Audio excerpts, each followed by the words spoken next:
Hi guys, this is Anne. I'm going to make some raw oat cookies that I followed the recipe from Love on a Plate by Cara Brotman. That is just oat flour and some cashew butter. I'll not give you the exact recipe, so I'm just mixing it up. Actually, the way I did it was a bit more complicated because I should have put the oats inside. First mix the cashew butter, then the oats, but I did the other way around. I put the oats and then I put the cashew butter, so it made a big mess. But anyway, these cookies came out delicious, very delicious. So I'm just mixing it all up so it becomes a nice dough mix, just like you're making donuts. If you know how to make donuts, then this is the same way, but now a raw version of it. So this is how I do it, mixing it all up. And I've decided to use my hands because it became a bit more difficult. So yeah, so just oats, cashew butter, a little maple syrup in it. So just mix.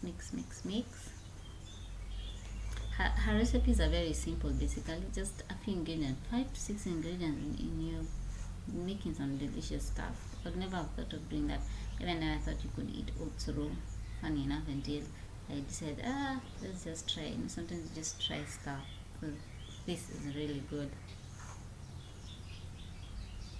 Yeah, this is taking forever. Okay, now these are grated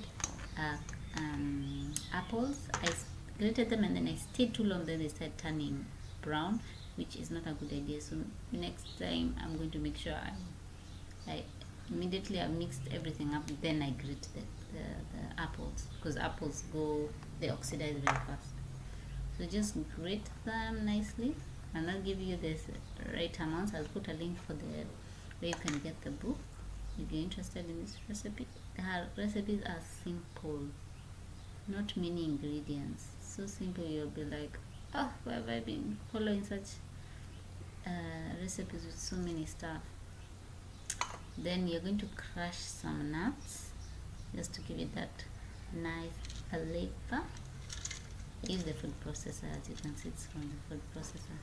Obviously the filming is not so good, but you get the gist of what is happening here. Yeah, then I'll mix it up, put it tray. I'll put it in a Teflex sheet, and then I'll dehydrate them. Then there's no exact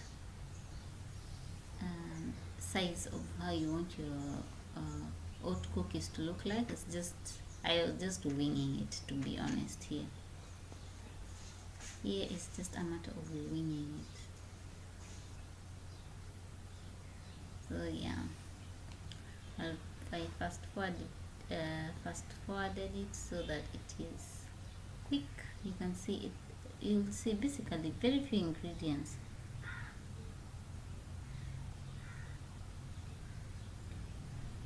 In her recipe, she puts she drizzle chocolate syrup all over it, but I did not have any chocolate syrup. I mean, I could not mix chocolate syrup because I had to buy an extra ingredient for that. So basically it's almost 5 to 6 ingredients. That's it. Thanks for watching.